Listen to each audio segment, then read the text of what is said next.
नबी बोलें फातिमा मेरे प्यारे हुसैन को रुलाया ना कर।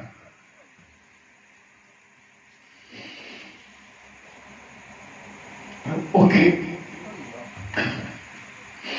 ओके কানতে দিও না, কারণ ওর ব্যথা লাগলে আমার ব্যথা লাগে। হযরতে মা যায়েনব রাদিয়াল্লাহু তাআলা ফিরে আসছেন আমার ইমামে হুসাইন সুবহানাল্লাহ কুরআনে পাক মুবারক কে সুবহানাল্লাহ বন্ধ করে হযরতে মা যায়েনবের দিকে তাকিয়ে চোখ ছলছল করে তাকিয়ে আছেন। হযরতে যায়েনব বলেন, ভাই কি খবর?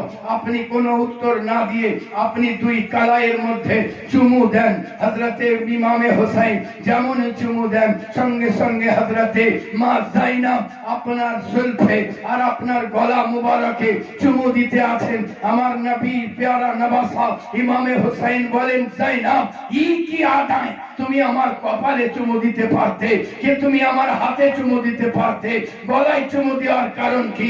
বলে, আজ রাত্রিতে আমি কিছুক্ষণ আগে সুবহানাল্লাহ আরাম করছিলাম, এমন টাইমে দোজাহানের বাদশা আকায়ে নামদার তাজদারে মাদানী মুতাজদারে মদিনা রাসূলে পাক সাহিবে লাউলা তাশরীফ নিয়ে এসে বলতে আছেন, যায়েনব কাল সকাল বেলায় আমার ইমামে হুসাইনের গর্দানের মধ্যে ছুরি চালিয়ে দেওয়া হবে। ভাই ওই কালকে ওই গর্দানের কি অবস্থা হবে, এই জন্য আগে ওই জায়গায় চুমু দিতে আছি যে জায়গায় রাত্রে প্যারা মুস্তাফা চুমু দিতে আছি। ভাই আপনি আমার হাতে চুমু দিলেন কেন? বলে, ওই জায়গায় আমি চুমু দিলাম তার কারণ হলো সুবহানাল্লাহ বিহামদি আমি দেখলাম তেলাওয়াতে কোরআন করতে করতে যে তোমার হাত মুবারকে সুবহানাল্লাহ বিহামদি মা ফাতেমাতুজ জাহরা চুমু দিতে আছেন, এই জন্য ওখানে আমি চুমু দিয়ে আছি। তার কারণ কালকে এখানে তোমাকে বেড়ি পড়ানো হবে। হযরতে মা যায়েনবকে বললেন, যায়েনব যদি আমি শহীদ হয়ে যাই তুমি কি করবে? কি করবে? ও হুসাইন যাকে আমার নবী সাহিবে লাউলাক দেখতে না পেলে বেচैन হয়ে যেতেন।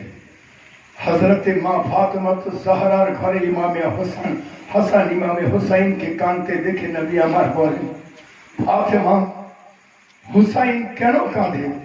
বলে, ইয়া রাসূলুল্লাহ খিদার তাড়নায় কাঁদতে রয়েছে। আমার নবী বলেন, ফাতেমা मेरे प्यारे हुसैन को रुलाया ना कर।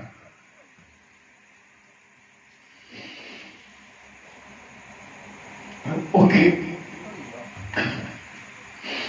ওকে কাঁদতে দিও না, কারণ ওর ব্যথা লাগলে আমার ব্যথা লাগে। হযরতে রাসূল পাক সাল্লাল্লাহু अलैहि वसल्लम কোল মুবারক ইমামে হাসানকে নিয়ে নিজের জিহ্বা মুবারক লাগিয়ে ততক্ষণ ফসালেন যতক্ষণ না পর্যন্ত আপনার কান্না না ছুটে যায়। আপনি তাকে কোল মুবারক দেওয়ার পরে হযরতে ইমামে হুসাইনকে কোলের মধ্যে নিয়ে আপনি ততক্ষণ জিহ্বা চষালেন যতক্ষণ না পর্যন্ত ইমামে হুসাইন না চুপে যান। ये হুসাইন যার জন্য আল্লাহ পাক জান্নাত থেকে খাবার পাঠিয়েছেন। হযরতে আলী কাররামাল্লাহু ওয়াজহাহু মেহনত করে 1 দিরহাম পয়সা পেয়েছেন, পয়সা বাড়ি নিয়ে আসছেন। এমন সময় একজন বলল, যদি আল্লাহর ওয়াস্তে কিছু দেওয়া হতো তো আপনি ওই পয়সা তার হাতে তুলে দিয়ে বাড়ি ফিরে চলে আসলেন। আপনি মসজিদের ভিতরে ঢুকে গেলেন, আল্লাহ রাসূল সাল্লাল্লাহু আলাইহি ওয়াসাল্লামের পিছে বাজামাত যোহরের নামাজ আদা করলেন। সবাই নিজ নিজ বাড়ি গেল, হযরত আলী মসজিদেই থেকে গেলেন। আসরের নামাজ বাজামাত আদা করলেন, সবাই নিজ নিজ বাড়ি চলে গেলেন, হযরত আলী ওখানেই থেকে গেলেন। মাগরিবের নামাজ বাজামাত আদা করার পরে আমার নবী বলতে আছেন, আলী বাবা আমার বাবা আলী, আমার খুব ইচ্ছা করছে কি আজ আমি তোমার বাড়ির মেহমান হয়ে যাই। বিশ্বের নবী বলতে আছেন আজ আমার খুব ইচ্ছা হচ্ছে যে তোমার বাড়ির মেহমান হয়ে যাই।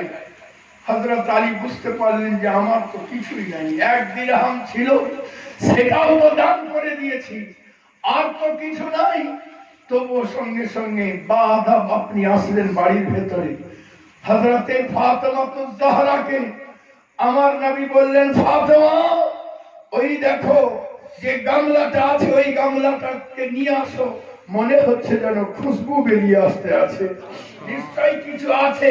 যেমনই গামলাটা নিয়ে আসা, হযরত আলী ফাতেমাতুজ জাহরার চোখ মুবারকের দিকে তাকিয়ে ফাতেমাতুজ জাহরাকে বলতে আছেন, ফাতেমা যখন আমি জিজ্ঞাসা করলাম ঘরে কিছু আছে তখন তো বললে নাই, কিন্তু যখন বাবা বললেন তখন তো চলে গেলে পেয়ালার কাছে, খবর কি? তো ফাতেমাতুজ জাহরা ইশারাতে বললেন, নবী বলেছেন হুকুম তামিলের কাজ করার জন্য পেয়ালার কাছে চলে গিয়েছি। পেয়ালার ভেতরে কি আছে পেয়ালা জানে, পেয়ালা মুস্তাফা জানে। সুবহানাল্লাহ সুবহানাল্লাহ, বেশক সুবহানাল্লাহ। দিকে তাকিয়ে নবী আমার বলেন, আলী তুমি যে 1 দিরহাম দান করে মসজিদে বসে সবর করেছিলে, আল্লাহ রাজি হয়ে হযরতে জিবরাইল আলাইহিস সালাম মারফত জান্নাত থেকে খাবার পাঠিয়ে দিয়েছে। যে ইমামে হাসান হুসাইনের জন্য যদিও মুসা কালিমুল্লাহ টাইমেও জান্নাত থেকে খাবার এসেছিল, কিন্তু নবী তো নবী, तमाम নবীদের সরদার, আপনার কাছে খাবারও এসেছে তো আপনার নাতিদের জন্য জান্নাতের পোশাকও এসেছে। সুবহানাল্লাহ সুবহানাল্লাহ। হযরতে ইমামে হুসাইন সারা বিশ্বকে দেখিয়ে দিলেন, বিশ্ববাসী তোমাদের এই জালসাই যেন শেষ না হয়। এই 10 দিনের কারবালা ইয়া হুসাইন করে এটাই যেন শেষ না হয়। আমার যুদ্ধ, আমার কারবালার সরজমিনে এসে আমাকে, আমার প্রতি যে জুলম ও সিতম, আমি যে কারণে আমি কারবালার সরজমিনে সবার এখতিয়ার করেছি। হযরতে ইমামে হুসাইন তানহা একা ছিলেন না, জিন্নাতের বাদশা আব্দুর রহমান এসে হাজির। বলেন না ইমামে হুসাইন আপনি যদি বলেন তো আমি আমার লস্কর নিয়ে এসে ওদেরকে তাবাহ বরবাদ।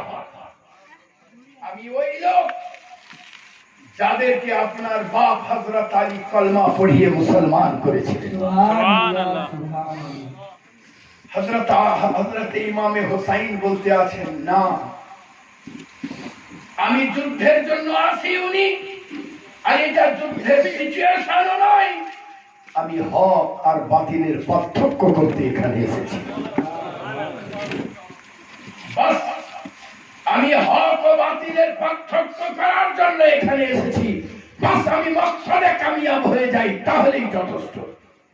আচ্ছা বলুন তো, জয়পাল যোগীর মতো যেখানে যার সাপোর্টে পুরা ভারতের সৈন্য, যার সাপোর্টে আর হযরতে খ্বাজায়ে খাজগান মঈনুদ্দিন হাসানের চপ্পল গিয়ে তাকে যদি সিধা করতে পারে তো ইমামে হুসাইনের এক ইশারা তো যথেষ্ট ছিল। সুবহানাল্লাহ সুবহানাল্লাহ, এক ইশারা যথেষ্ট ছিল। কিন্তু কুরবান জান ইমামে হুসাইন সারা বিশ্বকে জানিয়ে দিলেন, এ বিশ্ববাসী শুনে রাখো, এই হাত কখনো, তাদের দাবি ছিল এজিদের হাতে বাইয়াত গ্রহণ করে নাও। ইমামে হুসাইন বললেন, তা কি করে হাত?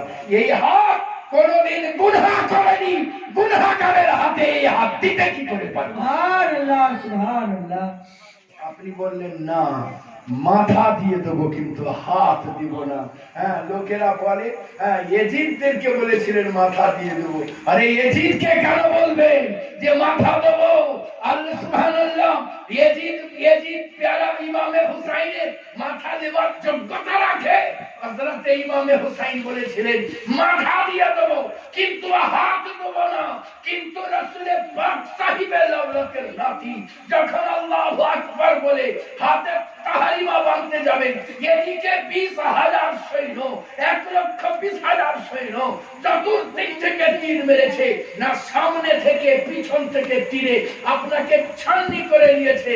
ওই টাইমে তাহারিমা বাঁধারও জায়গা নাই, আপনি আল্লাহু আকবার করেছেন, এইদিকে হাত তুলেছেন, এইদিকে পিছন থেকে দুজনে এসে তলোয়ার মেরে হাত কেটে দিয়েছে। এদিকে আপনার শরীর ঝুলছে, পিছন থেকে এসে আপনাকে নিজার আঘাতে যেমনই আপনাকে পল্লবের খোঁচা মেরেছে, আপনি যেমনই ঝুঁকে গেছেন, ওখানে পড়তে আছেন সুবহান রাব্বিয়াল আযীম। আপনি সাজদায়, আপনাকে যখন ওখান থেকে জোর লোহার রডে বাড়ি মারা, আপনি ওখানে সাজদায় পড়ে গেছেন। যখনই সাজদায় পড়েছেন তখন বলতে আছেন সুবহান রাব্বিয়াল আলা, সুবহানাল্লাহি বিহামদিহি।